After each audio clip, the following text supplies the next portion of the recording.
नमस्कार, बहुत स्वागत है आपका खबर असरदार में। मैं हूं रीनू यादव और मैं हूं आपके साथ प्रशांत कटारिया। और सबसे पहले बात महाकुंभ में अब गांधी परिवार के राहुल गांधी और प्रियंका गांधी के डुबकी लगाने की संभावना पर शुरू हुई सियासत की। राहुल गांधी और प्रियंका गांधी फरवरी के पहले हफ्ते में प्रयागराज में महाकुंभ में शामिल हो सकते हैं और इस दौरान वो संगम में डुबकी लगाएंगे और साधु संतों का आशीर्वाद भी लेंगे। राहुल प्रियंका का ये दौरा समाजवादी पार्टी के जरिए महाकुंभ पर उठाए गए सवालों की बात काफी अहम माना जा रहा है। वहीं बीजेपी ने पूछा है कि कांग्रेस के नेताओं के चुनावी मौसम में ही सनातन की याद आखिर उन्हें क्यों आती है। ये रिपोर्ट देखिए।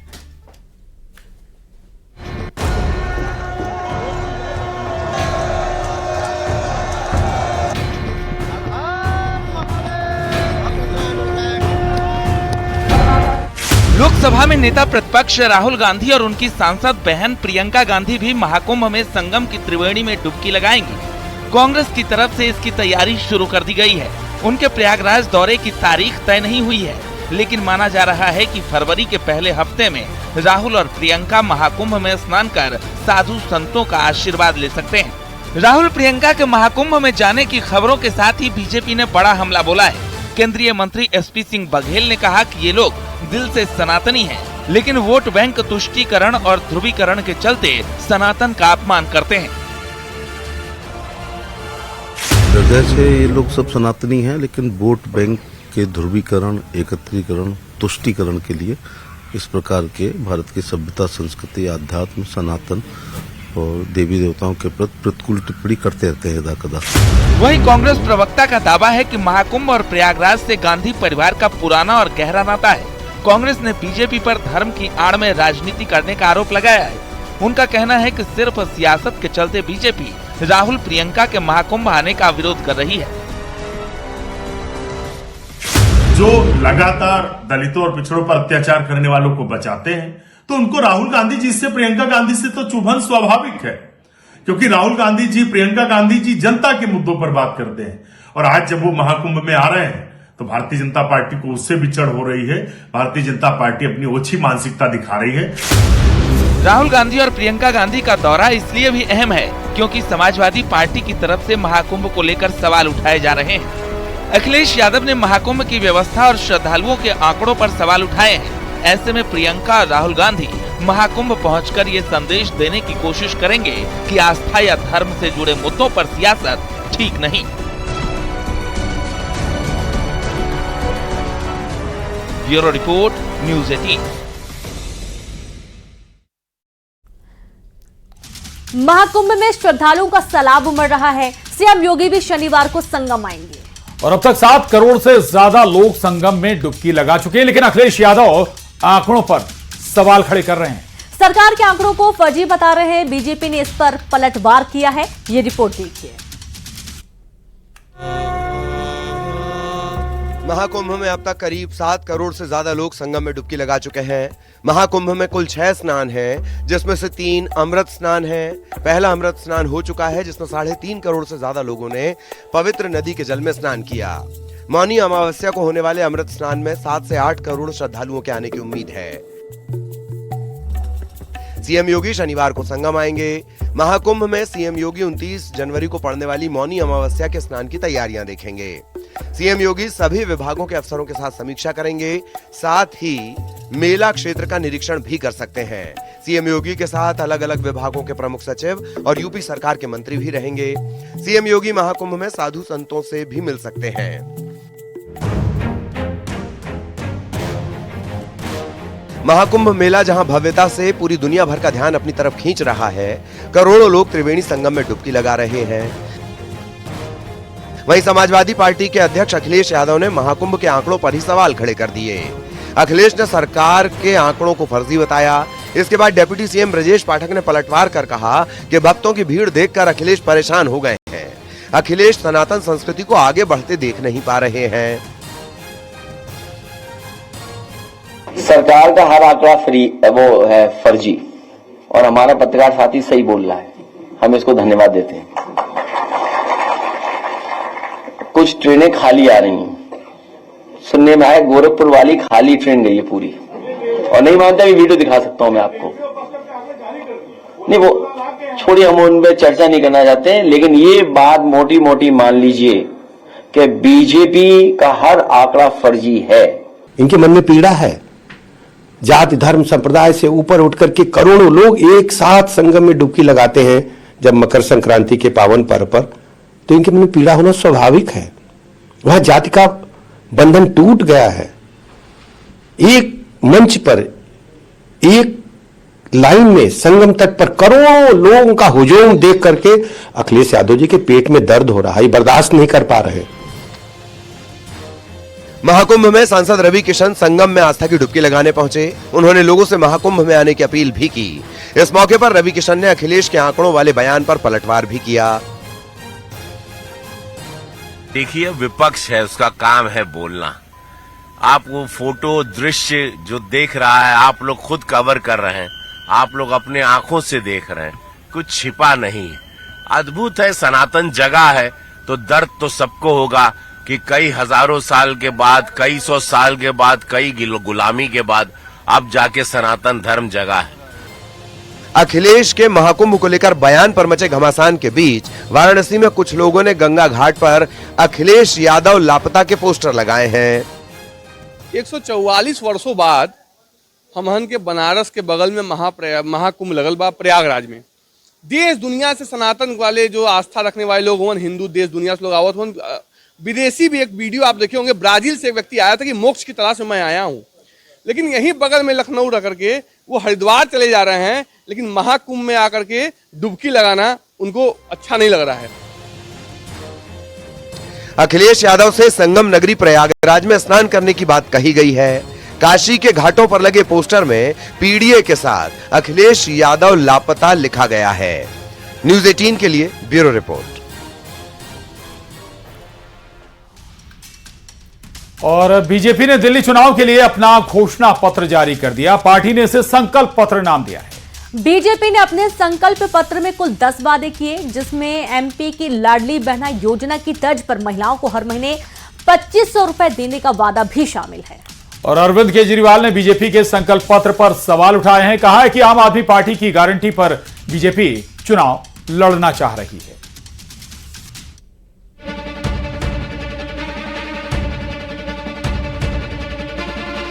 बीजेपी ने दिल्ली विधानसभा चुनाव के लिए अपना संकल्प पत्र जारी कर दिया। बीजेपी के संकल्प पत्र में उस योजना को सबसे पहले जगह दी गई है जिसे कई राज्यों में बीजेपी की जीत की सबसे बड़ी वजह माना जा रहा है। बीजेपी के राष्ट्रीय अध्यक्ष जेपी नड्डा ने दिल्ली की गरीब महिलाओं को हर महीने 2500 रुपए देने का ऐलान किया है। बीजेपी ने अपने संकल्प पत्र में कुल 10 वादे किए हैं। इससे बीजेपी 10 संकल्प बता रही है और गारंटी दे रही है कि सरकार बनने के बाद इन सभी संकल्पों को पूरा किया जाएगा। तो आइए पहले जानते हैं क्या है बीजेपी के 10 संकल्प।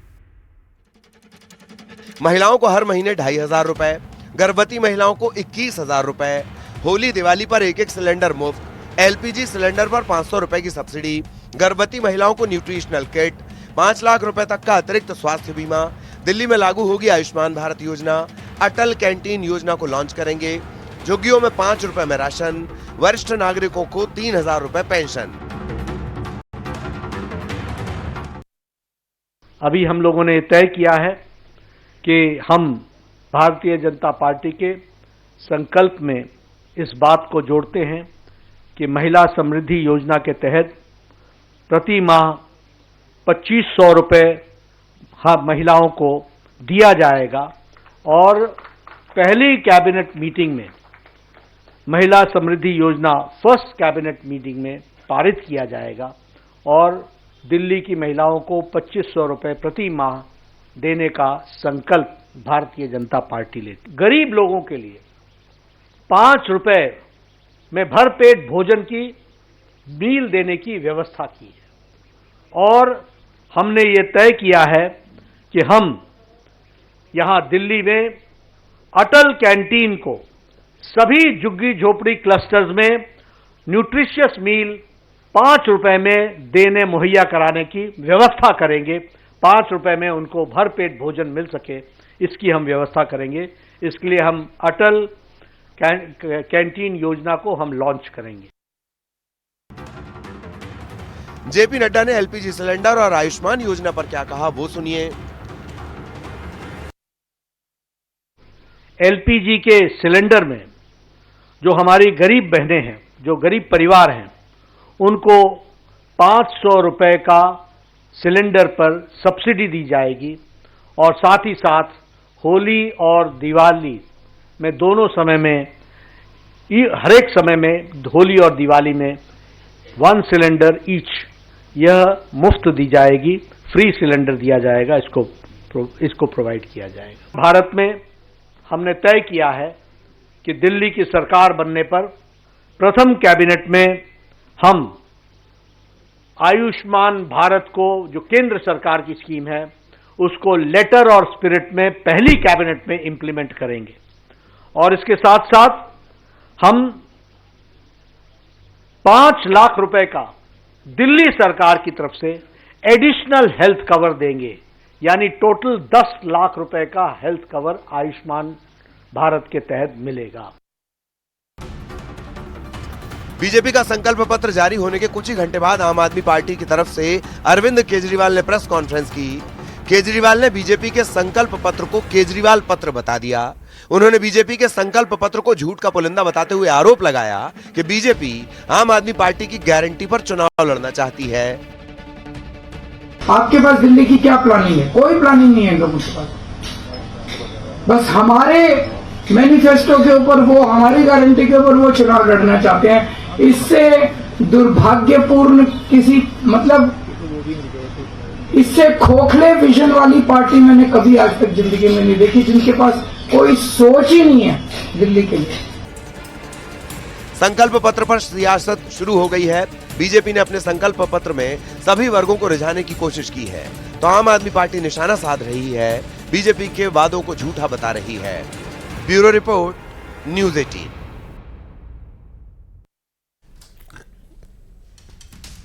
कंगना की फिल्म सिनेमा घरों में दस्तक दे चुकी और इसकी रिलीज भी काफी मुश्किल रही। कंगना को एक बड़ी लड़ाई लड़नी पड़ी। रिलीज से पहले सेंसर सर्टिफिकेट पाने के लिए लड़ाई लड़नी पड़ी उन्हें। कोर्ट के चक्कर भी लगाने पड़े, रिलीज डेट आगे बढ़ानी पड़ी, मतलब रिलीज के लिए कंगना को काफी पापड़ बेलने पड़े थे। लेकिन अब रिलीज के बाद भी उनकी मुश्किलें कम नहीं हुई। अब पंजाब में विरोध प्रदर्शन शुरू हो गया है, जहां से इसे बैन करने की मांग हो रही है। ये रिपोर्ट देखिए।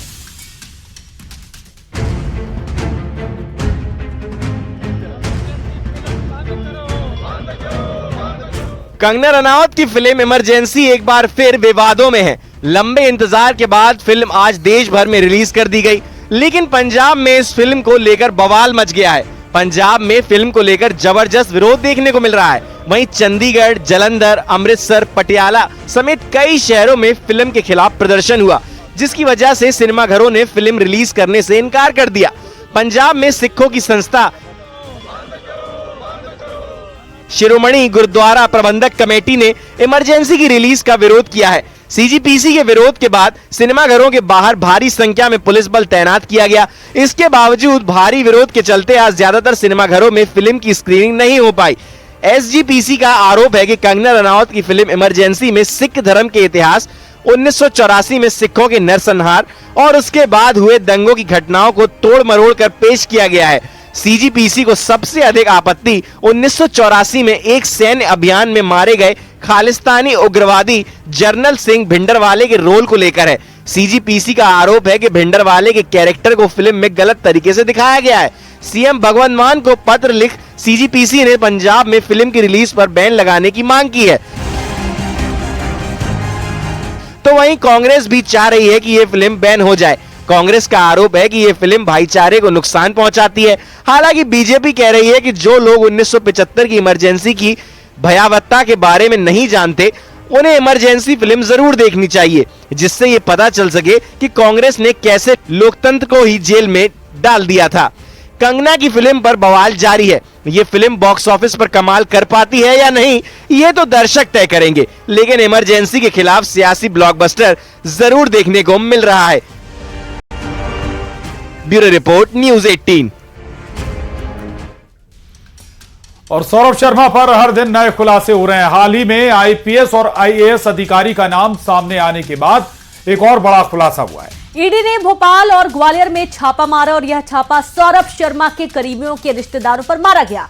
बताया जा रहा है कि इनका सौरभ शर्मा के साथ कनेक्शन है। आखिर में एमपी में धन कुबेर सौरभ शर्मा के कितने राजदार हैं, ये जानते हैं।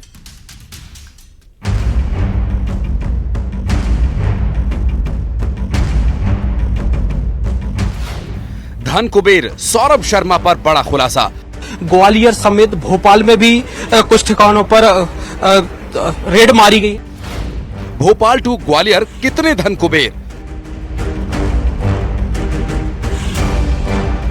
पूर्व परिवहन आरक्षक सौरभ शर्मा के रिश्तेदारों से जुड़े कारोबारियों के यहां भी अब ईडी की रेड चल रही है। शहर शहर करप्शन के कितने किरदार? करप्शन के कनेक्शन, बढ़ी सियासी टेंशन। धन कुबेर सौरभ शर्मा मामले में एक और बड़ा खुलासा हुआ। ईडी की जांच अब पूर्व पंजीयन अधिकारी तक पहुंच गई है। ग्वालियर स्थित सीपी कॉलोनी में के अरोड़ा के आवास पर छापा मारा गया। पूर्व परिवहन आरक्षक सौरभ शर्मा के रिश्तेदारों से जुड़े कारोबारियों के यहां भी अब ईडी की रेड चल रही है। ग्वालियर में यहां सीपी कॉलोनी में पूर्व सब रजिस्ट्रार्ड, जो पंजीयन कार्यालय के पूर्व सब रजिस्ट्रार्ड हैं के अरोड़ा, उनके इस आवास पर छापामार कार्रवाई चल रही है। दरअसल के अरोड़ा विजय हसवानी के बिजनेस पार्टनर है और विजय हसवानी सौरभ का रिश्तेदार है, जिसके फार्म हाउस से कार मिली थी। के अरोड़ा विनय हासवानी का बिजनेस पार्टनर है। छापेमारी में करोड़ों की संपत्ति के खुलासे की संभावना जताई जा रही है। माना जा रहा है कि सौरभ शर्मा के करीबी रिश्तेदारों ने अपने बिजनेस पार्टनरों के जरिए करोड़ों की बेनाम संपत्ति खरीदी है और बड़ा इन्वेस्ट किया है। यही वजह है कि इन जानकारियों के सामने आने के बाद ईडी ने यहां छापामार कार्रवाई की है और ये भी जानकारी मिली है कि यहां से करोड़ों के जो संपत्ति के दस्तावेज है वो भी ईडी के हाथ लग रहे हैं। जो अरोड़ा दंपत्ति है वो अभी इस अपने मकान पर मौजूद नहीं है। उधर राजधानी भोपाल में भी ईडी ने सौरभ शर्मा के रिश्तेदारों और करीबियों के ठिकानों पर छापेमारी की। एमपी नगर इंद्रपुरी के नवोदय हॉस्पिटल समेत 8 ठिकानों पर छापा मारा गया। ग्वालियर समेत भोपाल में भी कुछ ठिकानों पर रेड मारी गई है, जिसके बाद ये एक नवोदय हॉस्पिटल है, इस पर कार्रवाई जारी है। एमपी नगर स्थित एक ठिकाने पर भी रेड लगातार जारी है। हाल ही में सौरभ शर्मा की डायरी से 3 बड़े अधिकारियों के नाम का खुलासा हुआ था, जिसका संबंध सौरभ शर्मा से था। देखना यह होगा कि सौरभ शर्मा मामले में क्या बड़ा खुलासा होता है। भोपाल से शिवकांत आचार्य, ग्वालियर से सुशील कौशिक के साथ ब्यूरो रिपोर्ट, न्यूज 18।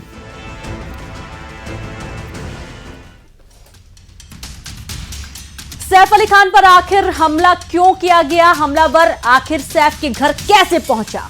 क्या था हमलावर का असली मकसद? इसकी जांच जारी है। सैफ पर हमले की कड़ी कहां तक है, आइए जानते हैं।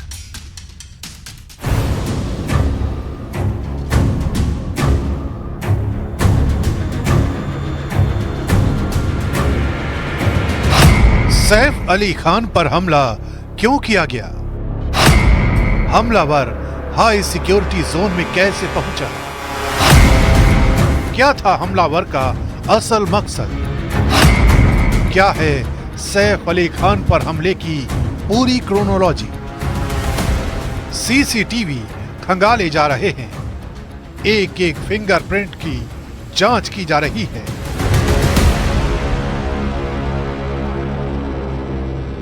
सैफ अली खान की सोसाइटी के रजिस्टर और सिक्योरिटी ऐप की पड़ताल की जा रही है।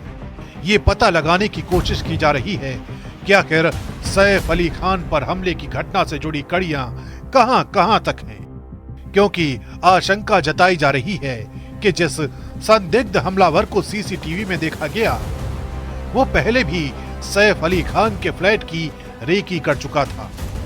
यही वजह है कि इस घटना से जुड़ी सारी कड़ियों को खोलने के लिए कई लोगों को रडार पर रखा गया है, जिनमें कारपेंटर, मैकेनिक, दूध वाले, धोबी, इलेक्ट्रिशियन, प्लम्बर, रिपेयर वर्कर और मजदूर शामिल हैं। जिस बांद्रा एरिया में सैफ अली खान के घर में घुसकर वारदात को अंजाम दिया गया है वो एक बेहद संवेदनशील एरिया माना जाता है, क्योंकि ये एक ऐसा इलाका है जहां बॉलीवुड की मशहूर फिल्मी हस्तियां रहती हैं, जिनमें सैफ के अलावा सलमान खान, शाहरुख खान, आमिर खान, रणवीर कपूर, संजय दत्त, रेखा, जीना तमान, अनन्या पांडे, फरहान अख्तर और सायरा बानो जैसे लोग रहते हैं। यही वजह है कि इस पूरे मामले की जांच के लिए मुंबई पुलिस की 20 टीमें और क्राइम ब्रांच की 8 टीमें लगी हुई हैं।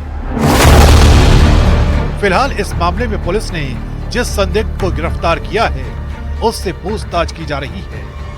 इस बीच आशंका ये भी जताई जा रही है कि जिस संदिग्ध शख्स ने सैफ अली खान पर हमला किया वो सैफ के फ्लैट के लेआउट से पूरी तरह वाकिफ था। हमलावर को पता था कि एक डुप्लेक्स फ्लैट में कहां से एंट्री करनी है, कहां बाथरूम है, कहां बच्चों का बेडरूम है, कहां फायर एग्जिट की सीढ़ियां हैं, कहां सीसीटीवी का ब्लाइंड स्पॉट है और किस रास्ते से फरार होना है।